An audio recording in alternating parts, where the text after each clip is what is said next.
It never ends. This is solo queue Rengar. Top lane. Let's check one. Yay. Better get the second one. Let's check two. So I don't remember my runes and masteries exactly, but I think it's 921 and some combination of red and armor yellow, magic resistance, scaling blues, and armor pen red, quince, some 80 combination of that. By the way, so my team decides to invade, and they don't realize, holy crap, there's nobody waiting here in the obvious fucking spots, or behind the fountain like somebody like mid lane would normally wait. So they go in anyways, face check, and give a triple kill to the jungle Evelynn. Now you know that shit's gonna be risky. So I'm playing a little bit, panicky because I'm pretty damn sure the Evelynn's gonna come try to kill me, though it's gonna be you're gonna learn really quickly that Rengar, well, not necessarily Rengar, Malphite is somebody who you really shouldn't gank for pre-level 6. He's pretty fucking useless.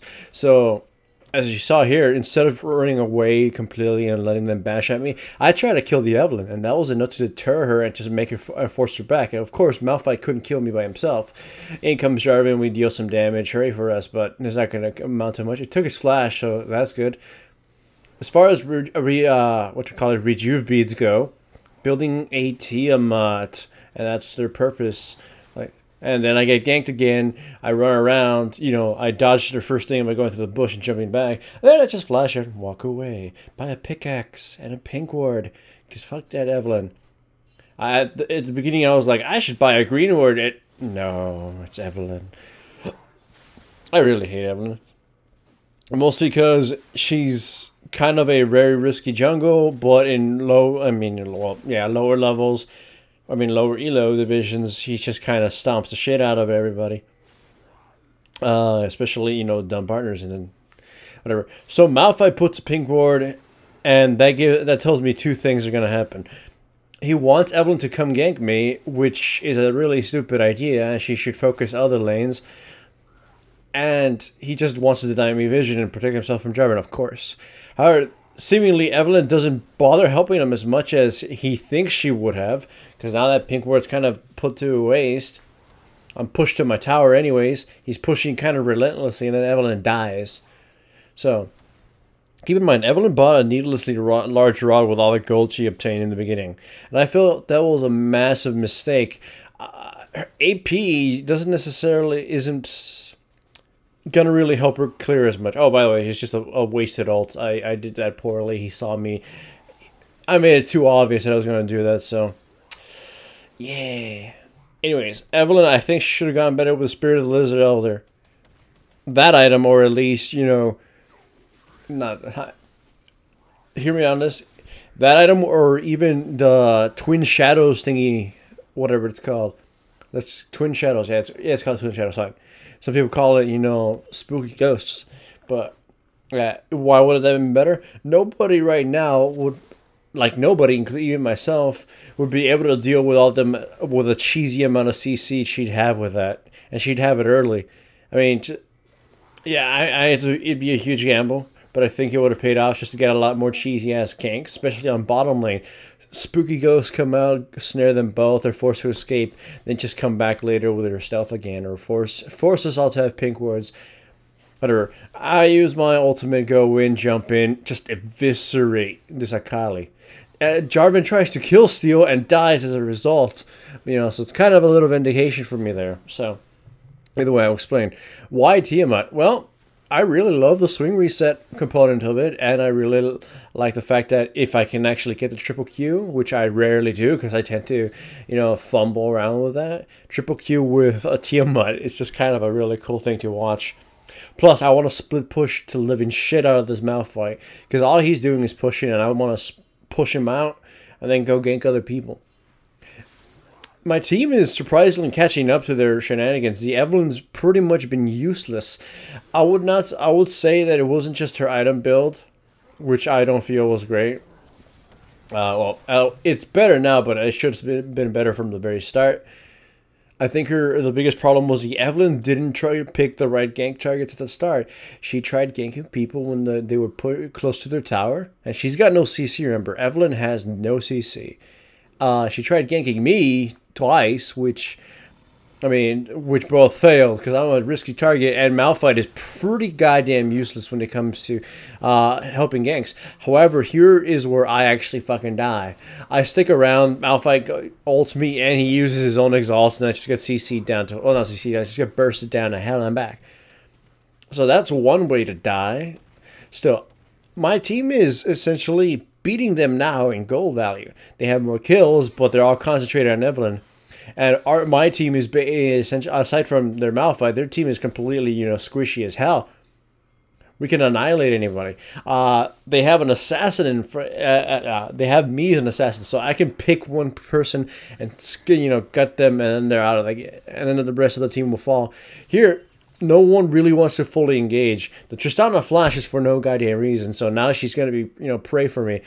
I see that she's sticking around, and I wait to get really close, and hopefully she doesn't react. Boom, she's gonna destroyed. Malphite wastes his ultimate to escape, which is fine for us, and I wasted my ignite on him, which is not, more or less, it's a waste, but not that big of a deal.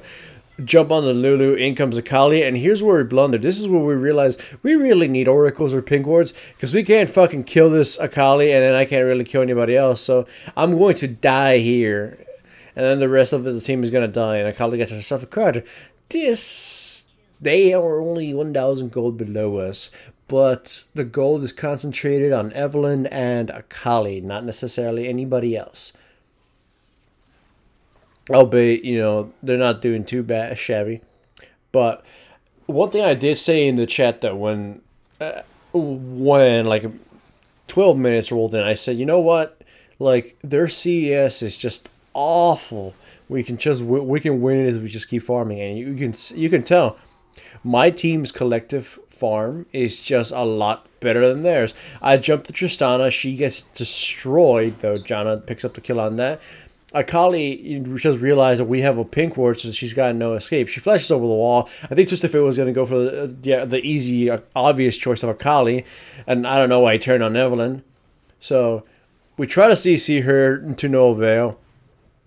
And I think, let's see who gets close. Yeah, what's his face? Malphite gets a little close and he gets picked off. So I'm questioning why did the Twisted Fate let Akali live? It was a 1-auto attack to die. Oh yeah, also I'm surprised people really enjoy watching these solo queue games. I just kind of ramble about everything. I'm like, in the jungle a lot more things happen. The top lane is kind of just lazy. Just farm and maybe kill somebody. Here my team is engaging. Like, they overstayed their welcome. They got picked off. But here I come. We have conflicting ultimate usage all around. So, Malphite gets to kind of run away. I was hoping to kill Akali and then turn on them easily. So now we have to give chase by burning summoner spells, by burning everything we've got. I kill Malphite, finish him off. Lulu dies right after that. Then me and Jarvan are like just battling out with the Evelynn. She gets killed. Tristana tries to go for the Jarvan, but she doesn't realize just how much damage I'm dealing. Bloodthirster and Hydra. That's a shitload of damage, especially when I'm resetting my auto attacks with Tiamat, and my Q is just brutal as shit. So go home. Now I'm looking to buy Spirit Visage, including a more health from a Giant's build later on. I spy an Evelynn trying to split push. Here is where I could have done a triple Q if I had attempted it, but I forgot, so I just went with a double Q, reset, just slashing her with everything. She's slowed down, she can't escape. E her, she flashes, then I try to orb walk and I screw it up like twice, you can see there, but she's got no chance of escaping. I like and dies. That was amusing. So yeah, how to recover from a huge fuck up? Make sure your team doesn't do any more mistakes, and your jungle has to assist your lanes, which he actually did. He wasn't a bad Jarvan, and one lane, like top lane or mid lane, has to dominate. And I would say that all my lanes did moderately well. I was stalemated mid. I think mid melted the enemy team. No, I don't know. And the mid didn't melt. Bottom lane kind of just shit on them for a little while. We brought the game back from the brink, essentially. I mean, from a very early brink. And kept it even and then teetered it to our side. We made some mistakes. Could have lost. But we won anyways. This was the most voted from the recent Facebook thing. So remember, go like the Facebook and make votes. The other choice was a Teemo game and a Tryndamere game. So now we're just pushing. As far as top lane Rengar goes, there's one thing I've been told is that he's like he's ban worthy in Korea. They use him, they shit on people with him, and like he's overpowered over there. He's very popular. Yay for Rengar, use him more.